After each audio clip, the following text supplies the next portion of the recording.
இந்த வீடியோ எடுக்கிறது மூலிமா நான் கிளம்பாக்கம் பஸ் ஸ்டாண்ட் உள்ள போயிட்டு பார்க்க போகிறேன். எப்படி இருக்குன்னு நான் உங்களுக்கு காமிக்கிறேன். எவ்வளோ அழகாக இருக்குன்னு பார்க்கலாம்.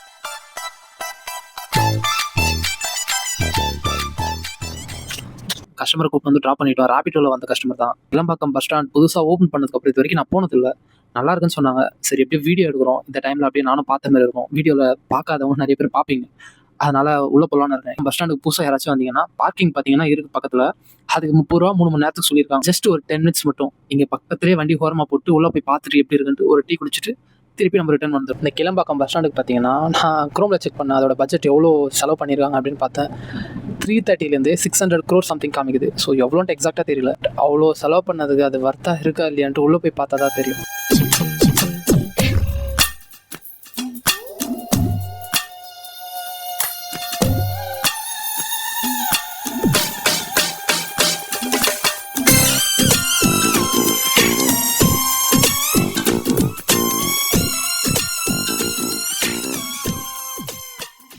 உங்களை பார்த்தா எங்க அப்பா வயசு இருக்கிற மாதிரி இருக்கு.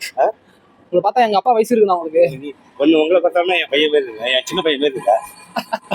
எல்லாம் இது கேமரா எடுக்கிறேன், யூடியூப்ல போஸ்ட் பண்றேன். அது நான் ஒரு சேனல் ஸ்டார்ட் பண்றேன், அதை போட போறேன். சரி இந்த பக்கம் வந்தேன், கிளம்பாக்கம் உள்ள வந்ததே இல்லை. சரி கிளம்பாக்கம் பஸ் ஸ்டாண்ட் எடுத்து போடலாம், உள்ள எப்படி இருக்கு அப்படின்ட்டு எடுத்தேன். சரி அந்த வீடியோல நீங்க வரணும்னு இருக்கு. ஹலோ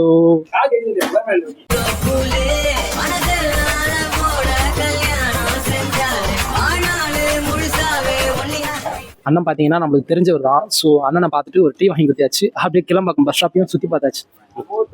ஓகே இந்த நம்ம கிளம்பிட்டோம். இப்போ ஸ்ட்ரைட்டாக எங்கே போகிறோம்னா முட்டுக்காடு போகிறோம். கிளம்பாக்கம் வந்தோம், கிளம்பாக்கத்தை சுற்றி பார்த்துட்டோம். அகைன் இங்கே இருந்து ஸ்ட்ரைட்டாக கிளம்பி முட்டுக்காடு போகிறோம். ஏன்னா அங்கே தான் ட்ராப் வந்துருக்கு. இது உங்களுக்கு பெஸ்ட்டாக இருக்குது ஓலாவா இல்லை ராபிடோ? இல்லை நான் தான் கேட்குறேன். டிரைவர்ஸுக்கு பார்த்தீங்கன்னா ராபிடோ தான் உங்களுக்கு கம்ஃபர்டபுளாக இருக்கும். டிரைவர்ஸ் கேன்சல் பண்ணுறாங்களா? நான் 2வது ஆளா நீங்க கேன்சல் பண்ணதுக்கு அப்புறம் 5வது ஆளா வீடியோ எடுக்கிறேன்னு சொல்லலையே. இப்ப 4 பேர் எனக்கு முன்னாடி கேன்சல் பண்ணாங்க. இப்போ அதுக்கான ரீசன் என்னன்னு நினைக்கிறீங்க? அமௌண்ட் ரொம்ப கம்மினா வேற எதுவும் இல்லை. அதனால வந்து எடுக்க மாட்டாங்க. மோஸ்ட்லி எல்லா டிரைவருமே எக்ஸ்ட்ரா கேட்பாங்க, கேட்டிருப்பாங்க. நிறைய டிரைவர்ஸ் பாத்தீங்கன்னா கேன்சல் பண்ணிடுவாங்க. ஒரு கஸ்டமரா ஏதாச்சும் சொல்லணும்னு நினைக்கிறீங்களா? ஓ டிரைவர்ஸ் ஒரு சில பேர் வரேன்னு சொல்லிட்டு அதுக்கப்புறம் கேன்சல் பண்ணிடுவாங்க. அது தப்பு தான். இல்லைன்னா வர முடியலன்னா சொல்லிடலாம். அது ஒரு சில டிரைவர்ஸ் வந்து கேன்சல் பண்ணா தெரிய போதான்ற அந்த மைண்ட் செட்ல பண்ணிடுறாங்க. பட் கஸ்டமர் ஒரு சில பேர் எமர்ஜென்சிக்கு போறவங்க இருப்பாங்க, அவங்களுக்கு வந்து அது ரொம்ப கஷ்டமா இருக்கும்.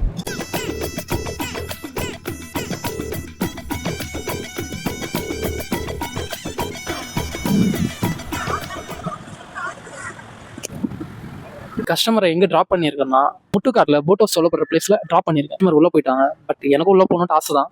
இப்போதைக்கு முடியாது, ஏன்னா நம்ம வேலைக்குன்னு வந்திருக்கோம். ஃப்ரெண்ட்ஸோட ஜாலியாக ஒரு நாள் வரலான்னு இருக்கேன். பாருங்க, மனுஷங்க பெரிய பெரிய பில்டிங்ஸ் கட்டுறாங்க, மனுஷனுக்கு ஈக்குவலாக மனுஷனே கிரியேட் பண்ணுறதுக்கு ட்ரை பண்ணுறாங்க.